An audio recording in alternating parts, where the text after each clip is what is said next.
अच्छा इशारा कहे के मतलब बा ए बूची पर नाम बतोरा गुची के। अच्छा ये कर बहन चो तो बुरुआ के बात करता। तो का हाल बा करे जा लोग। आज हम अवधेश प्रेमी के रोस्ट करे वाला बानी, उनकरे के रेले वाला बानी। तो भाई लोग ये वीडियो सिर्फ मनोरंजन खातिर बा, न दिल पर न गान पर न लाड़ पर ले के बा, देखे के बा और हंस के भूल जाए के बा। तो भाई लोग बिना कोनो लड़वाला सुन के ना स्टार्ट करल आज के वीडियो। आ चला अवधेश प्रेमी भैया के रेलल जाओ, आ वीडियो के स्टार्ट करल जाओ।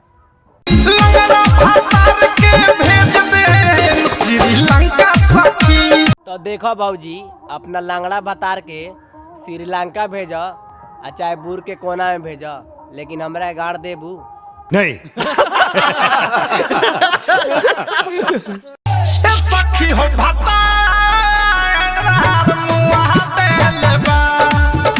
तो देखो भाजी पेलवाइबू नु तो मरे के परी।